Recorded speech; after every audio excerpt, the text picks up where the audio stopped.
It's been over a year since The Last Jedi came out in theaters, and since then my originally mixed opinion on the film has definitely soured. In fact, I can't even sit through the movie in one sitting anymore. But before you click away in anger or buckle up with excitement at another Everything Wrong with The Last Jedi video, don't. There's more than enough of those to go around. Instead, I wanted to take a look at why. Why do a whole bunch of people really love this movie? And why do a whole bunch of people despise it? I think it goes deeper than the "it subverts expectations" narrative that a lot of people have settled on. I think the root cause of the division in the fanbase is the type of story The Last Jedi is. And that got me thinking about all the different types of stories and what drives narrative critiques in general, and that all led me to the topic of this video. What kinds of stories are out there? What makes people love them, and what makes people hate them? But before we can get into any of that, I want to take a look at a type of criticism I often see pop up here on YouTube, and especially with The Last Jedi. Nitpicks.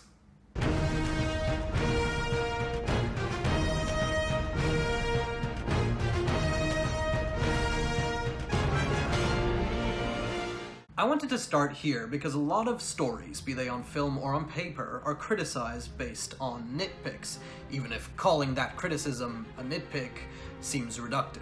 At its core, a story's purpose is to sell you on itself. It's meant to make you believe in the world it creates and the characters that live within it. But if a lot of little red flags start popping up, all of a sudden you're taken out of the story and you're not immersed in the narrative anymore.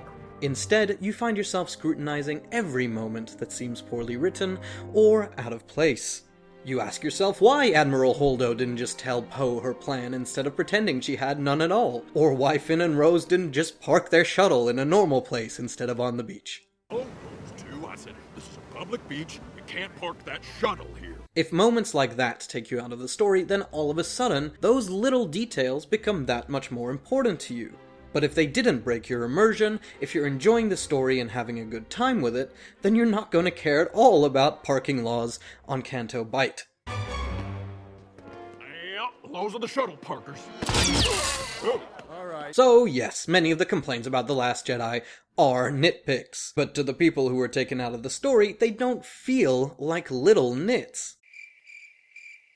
They feel like a swarm of lice about to explode out onto your hair. In the end, someone who says they hate nitpickers on The Last Jedi has probably, very recently, picked apart some other movie that they didn't like. And that's because people's opinions on nitpicking are arbitrary. If a person really likes a movie, then you can bet that they'll say nitpickers are just haters who didn't get it. But if they didn't like the movie, you can bet that that very same person is fully capable of picking the nits out of every little scene on a frame-by-frame basis. As a contrast, let's take a look at Captain America: The Winter Soldier. I love this movie. I've watched it countless times, and I feel like it gets better every time I do. But, as the internet's best nitpickers at CinemaSins prove, it is not a movie that is without sin. You somehow have a database with the DNA of every person in the world matched to an identity. And that's not acceptable in any way at all. So I suppose the Winter Soldier didn't just go ahead and climb down into the tunnel and chase after an extremely injured man with no weapons? He said, I guess my work is done here, and bounced? Fire now. But why? You have these ships locked now. They pose no danger. This is a hero sacrifices himself to save the world cliche, but the world is already safe. Because I liked the movie, and those moments didn't take me out of the story enough for me not to like it, then I don't care about those little details. To me, they are just nitpicks. But if they truly took someone out of the film and really stopped them from enjoying the story, then they aren't just little details. They're glaring plot holes that the movie never resolves. And so whether a movie is a Star Wars or a superhero adventure, nitpicks are an important and valid part of how we criticize stories. But it's also worth noting that they only become important if we already dislike a story. Which brings me back up to the top. What kinds of stories are out there? Which ones do I enjoy enough to forgive plot holes, like with The Winter Soldier? And most importantly, what type of story is The Last Jedi that made it so divisive?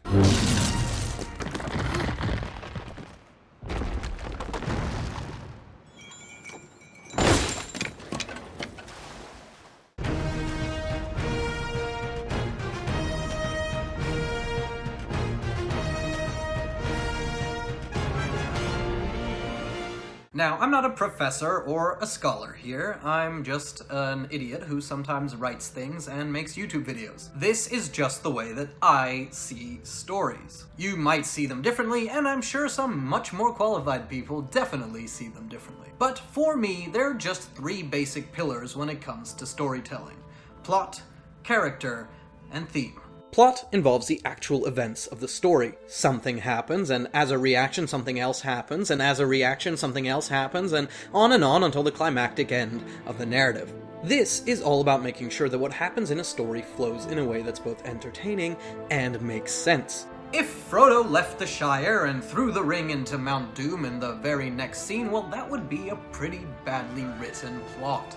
Instead, he's chased out of the Shire by ringwraiths, and Gandalf never meets him because of Saruman's betrayal, which leads him to trust Strider, a man he barely knows, but this means he now has a guide through the wilderness, and all of that eventually leads to a climactic confrontation on Weathertop, where if Gandalf had been there, Frodo never would have been stabbed by a Morgul blade. We're not even a quarter of the way through the movie, and the web of events that has led us here already has us on the edge of our seats. That is plot. Next up is the pillar of character. Here, the focus isn't on developing the flow of the narrative, it's on developing characters. We want to be invested in the characters in a story, and we want to see how they change, or why they don't, over the course of it. Going back to The Lord of the Rings, the simplest way to illustrate this is Legolas and Gimli. Both come from noble families, both are great warriors, but both hate each other because of a long-established racial rivalry. This is repeatedly illustrated in their banter and their little counting game. 42? Oh, that's not bad for a pointy-eared elvish princeling. I myself am sitting pretty on 43. But by the end of the trilogy, they've been through so much together and seen so many losses in The War of the Ring that in the face of their final battle, we see their animosity has totally evaporated. I thought I'd die fighting side by side with an elf. What about side by side with a friend? I could do that. In its place, a relationship has blossomed that will forever inspire fanfic writers around the world. That is character. And so lastly, we have the pillar of theme. If character and plot are what get us into a story, then the third pillar of theme, at its best, is what holds the whole story together. It's an idea or set of ideas that should match the events of the plot and the development of the characters. Let's finish off our Tolkien trifecta. The Lord of the Rings is a story with a lot of thematic elements, but one of the driving ones is pretty simple. It's all about the power of love and friendship. That idea is reinforced throughout the story. We've got Legolas and Gimli, Frodo and Sam, Merry and Pippin, but outside of the simple character pairings, we also get this amazing moment at the end of The Return of the King. For Frodo.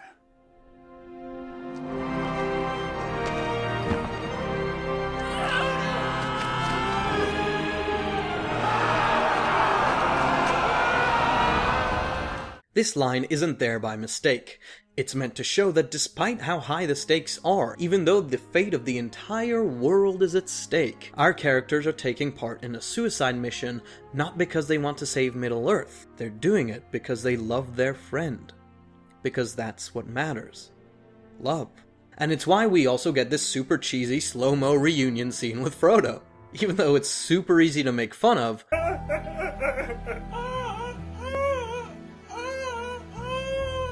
it punches me in the heart every time. Because that's what this story was about. This group of different people of all different backgrounds and races who formed a timeless bond of friendship. And in the books, it's expanded on even further, with Merry and Pippin taking reunion trips to Rohan and Gondor, and Gimli and Legolas sailing off into the sunset together. They're on a literal ship!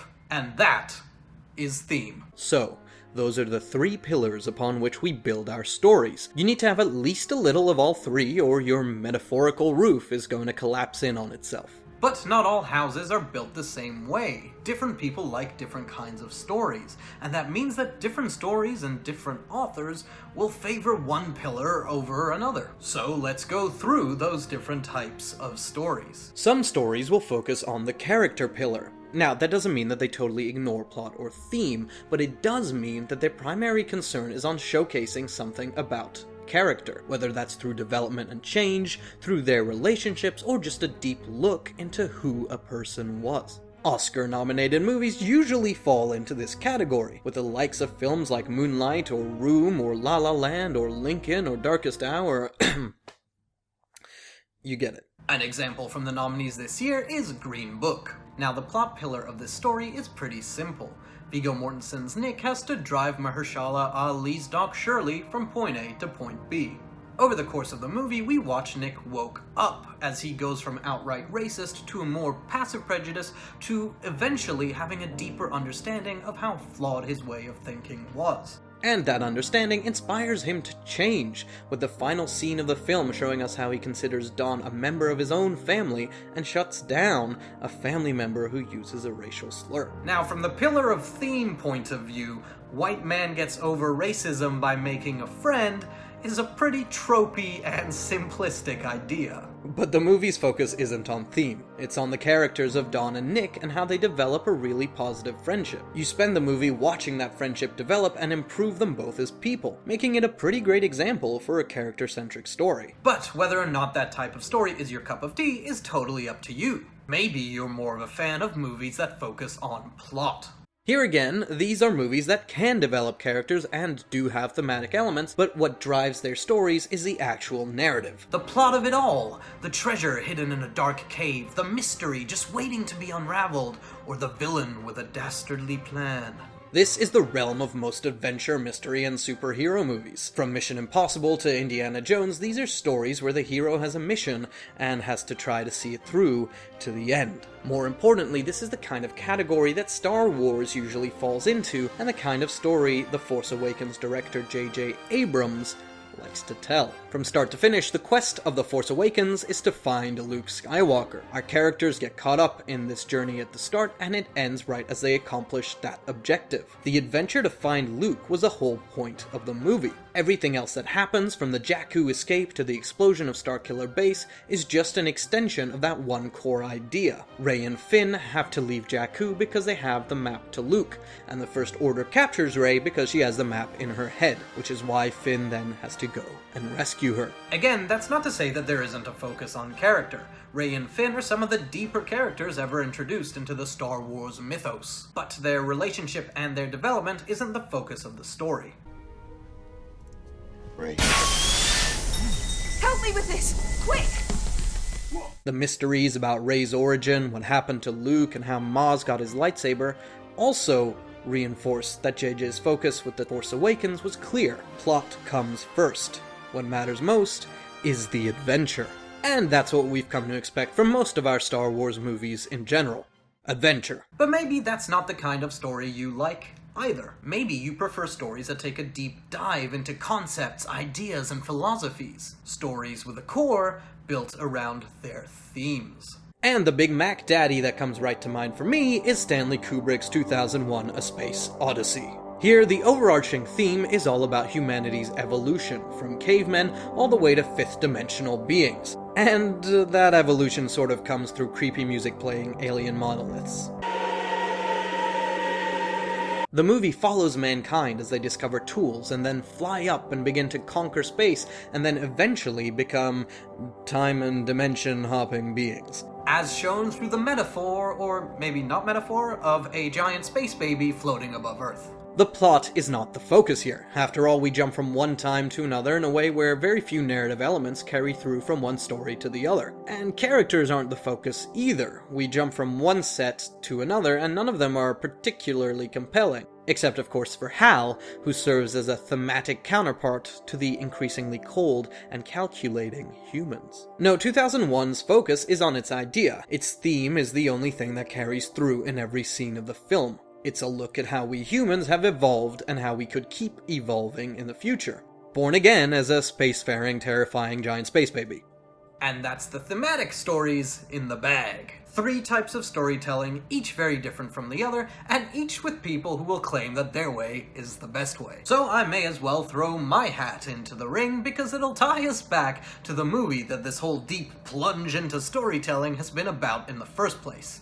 The Last Jedi. My favorite stories are the ones that can effectively balance all three pillars. Lord of the Rings being a prime example, and another popular movie franchise that I think is in that category is the Blade Runner series. But not every story can be as good as that, so barring those shining beacons of storytelling, the two pillars I prefer to see a story focus on are plot and character. I love a good adventure or a deep dive into a character or set of characters. What I do not like are stories built around their themes and ideas first. I do not like 2001: A Space Odyssey. And I think that the core reason I do not like Star Wars The Last Jedi, and probably the deeper reason why a lot of others didn't as well, is that unlike a lot of the Star Wars series, it's not a story with a focus on plot, with a bit of a side serving of character. It's a film that, like 2001, is built solely around its thematic ideas. Those ideas came before anything else. Before plot, and before character. But you can't just take my word for it. So it's time we get to it at last. Let's talk about The Last Jedi, shall we? I feel something. You feel it? Yes, I feel it. That's the Force. Really? Wow, it must be really strong Oh, with I've you. never felt any... Ow! You meant reach out like...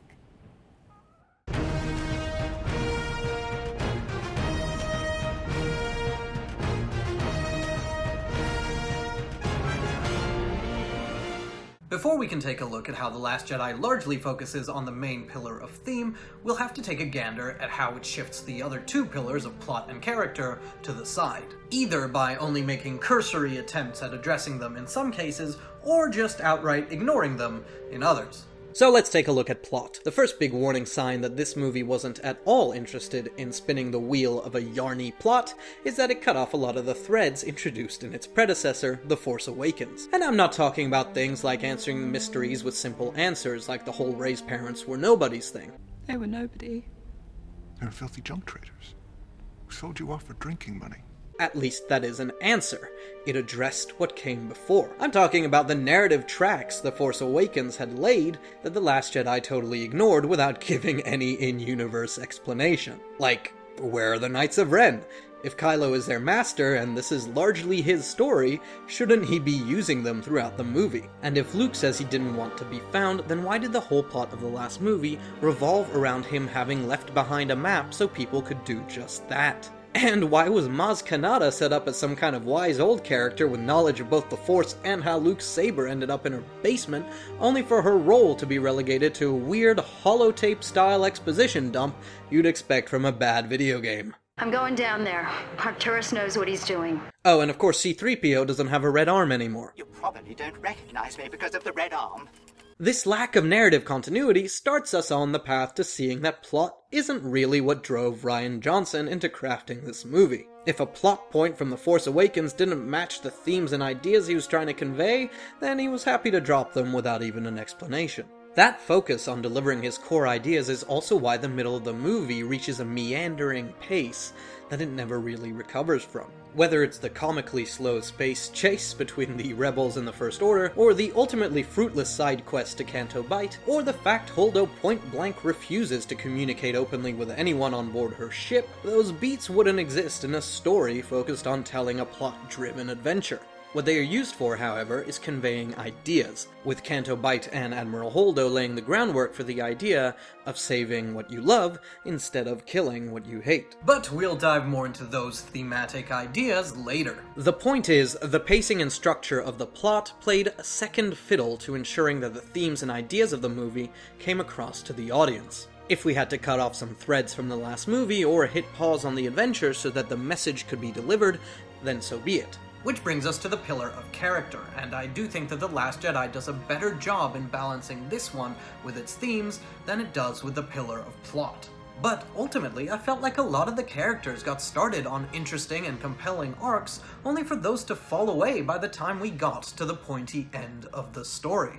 As an example, Rey begins the movie as a conflicted young woman in search of a mentor to effectively replace her parents. When it's finally revealed her parents were no one worth anything, that should be an earth-shattering revelation for her. It should tip that conflict one way or another, maybe even allowing Kylo Ren to, at least temporarily, sway her to his side. Instead, the very next scene she appears in, she's shooting TIE fighters and screaming, Woo! I like this! She then finishes the movie in more or less the same place as she started, a light side Force user who wants to use her powers to help the Resistance. At this point, I'm not even sure why she even is good. The Republic means nothing to her. She grew up as a junk trader on Jakku. Her parents were no one, and the light side mentor she met was an old curmudgeon who treated her like crap. Why wouldn't she join Kylo when he offered her everything she'd been looking for? All she's ever wanted as a character is family.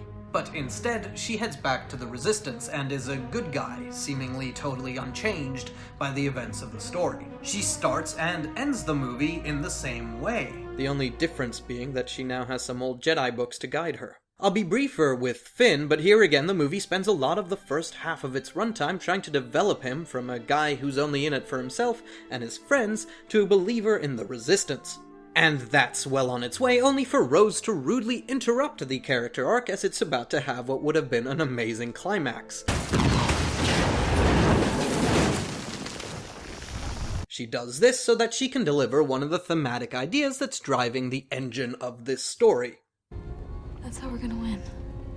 Not fighting what we hate. Saving what we love. And so he also finishes pretty much in the same way he started, caring for a friend in peril. The only one of the 3 original characters from The Force Awakens who has anything remotely close to a complete arc is Poe Dameron, and even then, it rings a little hollow. All he really learns is that it's better to run sometimes, or as Rose put it, that's how we're gonna win. Not fighting what we hate. Saving what we love. Tell me. I don't believe that Poe at the end of the movie would have made a different decision at the start of the movie. After all, once he's supposedly learned his lesson, he still leads out a hopeless speeder charge against terrible odds. He only turns away when he sees that there's literally no way for them to win, despite having already suffered tremendous losses. In the final battle of the movie, there's no way for the metaphorical dreadnought to be destroyed. He and his troops would just all die. So he calls a retreat, and some of them live to fight another day. It is development, but certainly not enough to say that it's the core pillar of the movie. Meanwhile, Kylo Ren begins the movie as an insecure dark-side user who is schooled by his master, and he ends it as an insecure dark-side user who is schooled by his master. And Rose begins her story as a hopeful, idealistic woman and ends it as a hopeful, idealistic woman. Neither of them have a real arc to speak of, but where their focus lies, where the root of their existence within this film is as personifications of ideas. They're meant to each represent one of the core themes that are driving this story. So that leads us right into it. The focus for The Last Jedi was the thematic pillar of storytelling, and the 2 biggest themes of the movie are each represented by one of those 2 characters. Let's start with Kylo and his now infamous mantra, Let the past die. Kill it, if you have to. From the start of the movie to its end, Kylo Ren is used as a representation of this idea. Sith, the Jedi, the rebels, let it all die. It's why he hates Luke, it's why he kills Snoke and wants to kill the rebels. And it's why he loses his cool when he sees the Millennium Falcon zip by his AT-AT. Blow that piece of junk out of the sky! All fighters! But ultimately, this throws out the most interesting thing about his character. His conflict. In The Force Awakens, he's a conflicted character, one who is constantly struggling with his choice to turn to the dark side. We see the pain killing his own father caused him, and this continues at the start of The Last Jedi, when he can't bring himself to kill Leia. But by the end, like with Rey, it's like they just hit pause on his character conflict and instead have him personify the let the past die theme. All of a sudden, he has no conflict. He flies down to Crate, fully intending to slaughter his mother, Rey, and the last of the rebels. There's no emotional nuance, just a rage-fueled...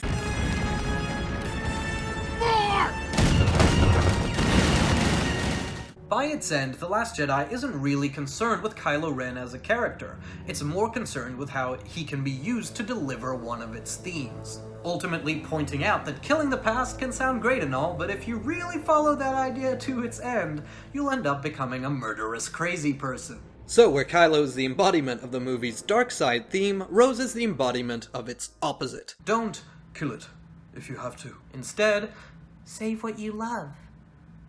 Dummy. No moments serve to illustrate this theme more than the dual sacrifices of Admiral Holdo and then Finn. both are put in a position where by making the ultimate sacrifice, they can destroy some of the First Order's firepower. Holdo watches as their fleet is slowly destroying the rebel shuttles and sees only one way to stop them. And Finn sees that the only way to stop the First Order battering ram from destroying the gate is to sacrifice himself to blow it up. But then he's stopped. I've already talked about how this interrupts his character development, but the purpose it does serve is to illustrate the movie's point. Though Holdo and Finn's actions are almost identical, the intent behind their actions matters just as much as the actions themselves. Holdo is in the right because she is saving what she loves, but Finn is in the wrong because he's acting out of hate for the First Order. No! I won't let them win! Now, you can agree or disagree with that sentiment, but it is what the movie is saying. In a battle, if you're fighting to destroy what you hate, then you're no better than the bad guys. But if you're fighting to save what you love, then that is what matters. That is what makes you a hero. The story teed us up for that viewpoint earlier in the film through Rose as well. From a plot point of view, Canto Bight could have been entirely cut and would probably have improved the flow of the story. This place is great! Okay. But its purpose wasn't plot. Its purpose was to, again, show us Rose's perspective and drive the theme of save what you love home. That part of the adventure gives Rose a chance to get her ideas across, with Finn standing in as an audience proxy when she explains her point of view on the casino balcony, and then again after they've had their madcap adventure riding space horses into a field not far out of town. Now it's worth it. To Rose, and in keeping with the thematic pillar of the film, the Canto Bight adventure was worth it because it gave her a chance to save what she loves and get Finn on board with that idea. That is why the whole Canto Bight sequence is in the movie. It reinforces the idea that saving what you love is what makes going into a dangerous situation worth it. And that's actually a beautiful sentiment. As themes go, it's not a bad one. And if storytelling through theme is what you enjoy, then I can understand why these moments might have resounded with you in a powerful way. But the plot enthusiast in me couldn't help but think that those horses had literally nowhere to go, and would soon be rounded up and back in the stable. It's not like they could hijack a spaceship off of the planet. Not to mention all of the slave children that Rose and Finn left behind in their escape. And I was so on board for Finn's character arc up until the moment his sacrifice was interrupted. It just felt so jarring to me, and the weird mid-battle kiss didn't help. Hashtag FinnRay. But again, and I hate to keep repeating this, but I just want to make sure we're all on the same page, that is just my preference for storytelling. And there is absolutely nothing wrong with having a different taste. I stroke the plot and character pillars, and you stroke the thematic pillar, and either way, pillars are getting stroked. Look, this is the longest video I've ever made, and I'm going to include a dick joke, if I damn well please. But we can move on to the theme that I think The Last Jedi best delivered on, a theme it explored through both its plot and its characters in a unified way, with all three pillars standing gloriously, evenly. And that theme is... The greatest teacher, failure is. This is a theme that's consistently expressed throughout the movie, and not only does it not conflict with developing plot or character, it mostly enhances that development. Take a look at all the characters who fail in this story. Poe fails both with his mutiny and his plan to stop the tracker. Holdo fails to save many of the rebel shuttles. Rey fails to turn Kylo back into Ben Solo. Finn and Rose fail on their mission, and Kylo fails both in turning Rey to his side and at finishing off the Resistance. Pretty much everybody fails, and for the most part, each character or group of characters learns from that failure, and that's best exemplified through Luke, who we find still recovering from his failure in the film. He failed his nephew. When a darkness came, instead of trying to save Ben Solo, he tried to kill him, and in doing so set off a chain of events where he lost everything.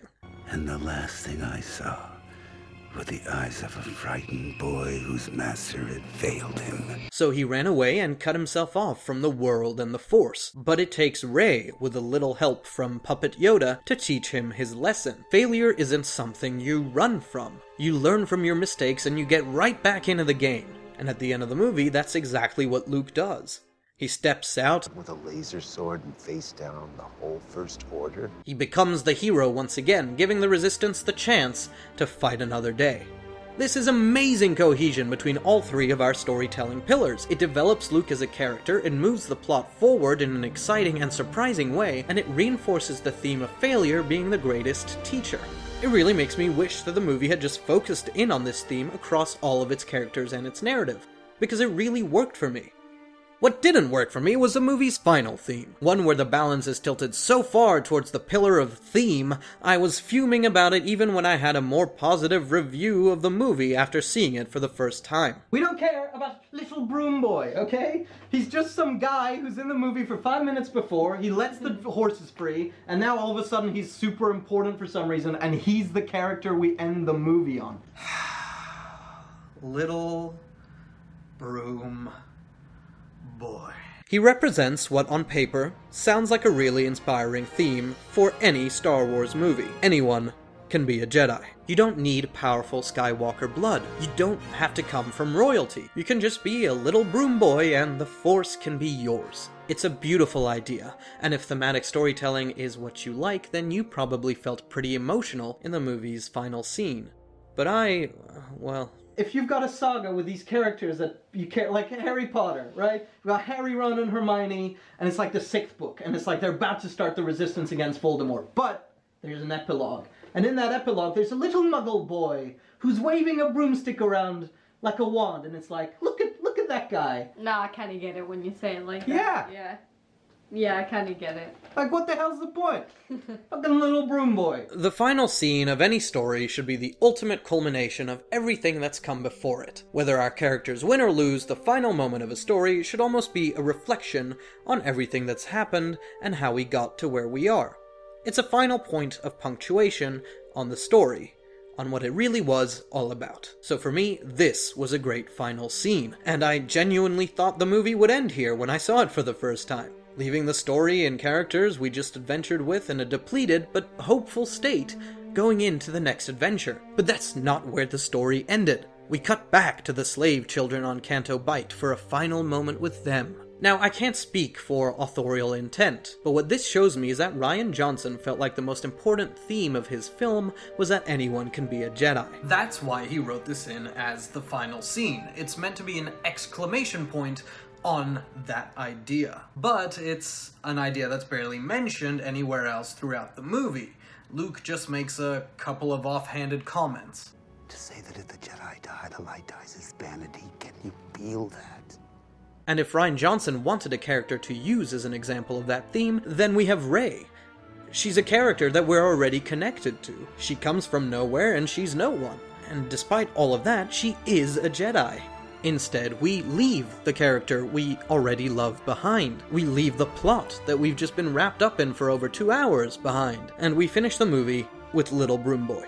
Not as a stand-in for Rey, but in addition to her, in case you, audience member, didn't get it. It's a storytelling decision that is totally baffling to me, but that makes sense. I like plot and I like character, and this is a scene that totally leaves those two things behind. Instead, it shifts the focus towards one of the movie's themes. Anyone can be a Jedi. And I guess that's the whole point of whatever the hell this monster of a video is. The Last Jedi is a story that chooses to focus on a core pillar built around its thematic ideas, rather than its characters or its story. That's not a bad thing. In fact, it's why so many people love it. They liked what it had to say and how it said it. Save what you love. Anyone can be a Jedi. Failure is the greatest teacher. These are awesome, powerful messages. But it's also at odds with what we usually get from a Star Wars movie. These are typically adventure films. There's a big bad MacGuffin out there that needs to be stopped, and along the way we'll meet likable characters who learn a lesson or two and become both better people and a family. Before The Last Jedi, a Star Wars movie was a story with a focus on the plot and character pillars of storytelling. But as a movie focused primarily on its themes, at certain points The Last Jedi does leave plot and character by the wayside. That's why I didn't like it, and I think it might be the deeper reason why a lot of others didn't as well. The plot and the adventure isn't where the focus of the story is. its ideas are. And that was jarring for people who go into Star Wars movies with a certain expectation of what that will be, as well as for people like me who just don't like that kind of storytelling. But I also think that's why so many people love The Last Jedi. With its shift towards the theme pillar of storytelling, we got a Star Wars story unlike any that have come before. One whose focus was on ideas, and those ideas were about protecting those you love, and anyone can be a Jedi. Again, those are really awesome ideas. So, after all of this, who is right? Well, the answer is you are. You're nothing.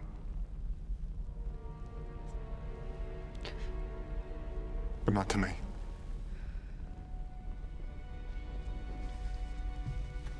Join me.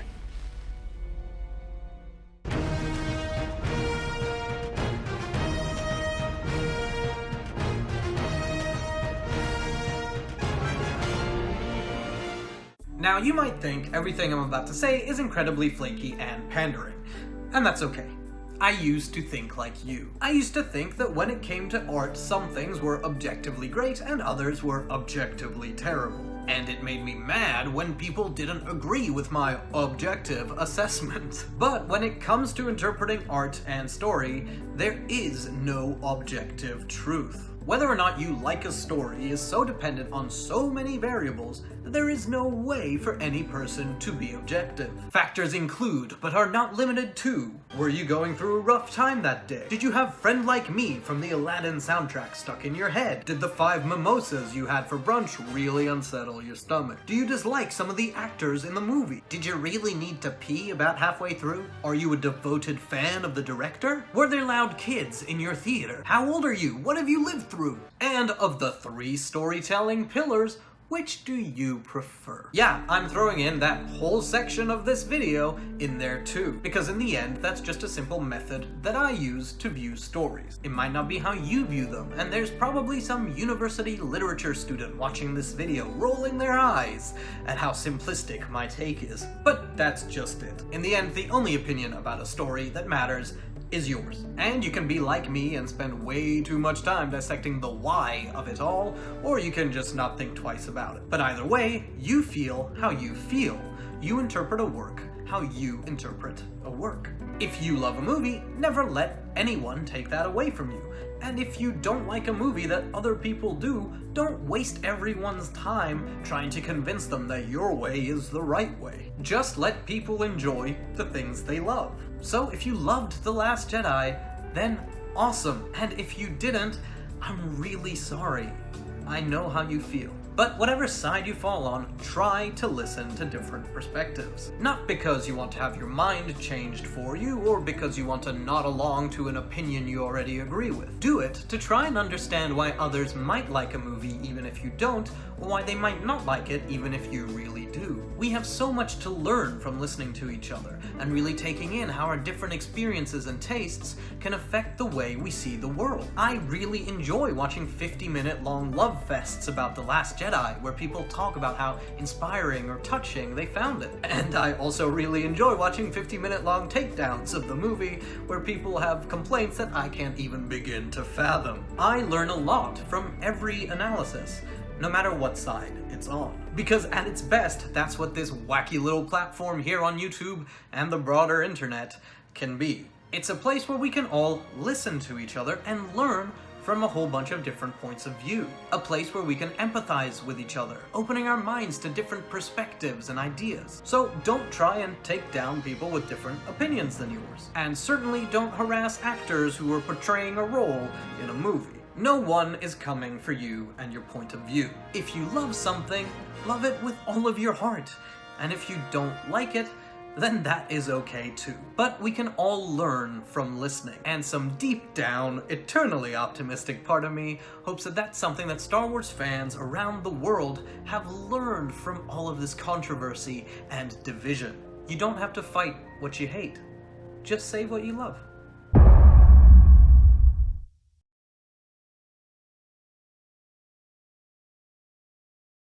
At the time of recording, we are one day before the 2019 Oscars. And in keeping with the theme of that last section of the video, do keep in mind that in the end, these awards don't matter. And I know that's rich coming from me, given that 2 years ago I made a whole video about deserving Oscars or whatever. But you know, we grow as people, that's life. In the end, if your favorite movie of 2018 wins or doesn't win, then who cares? It is still your favorite movie. You still love it.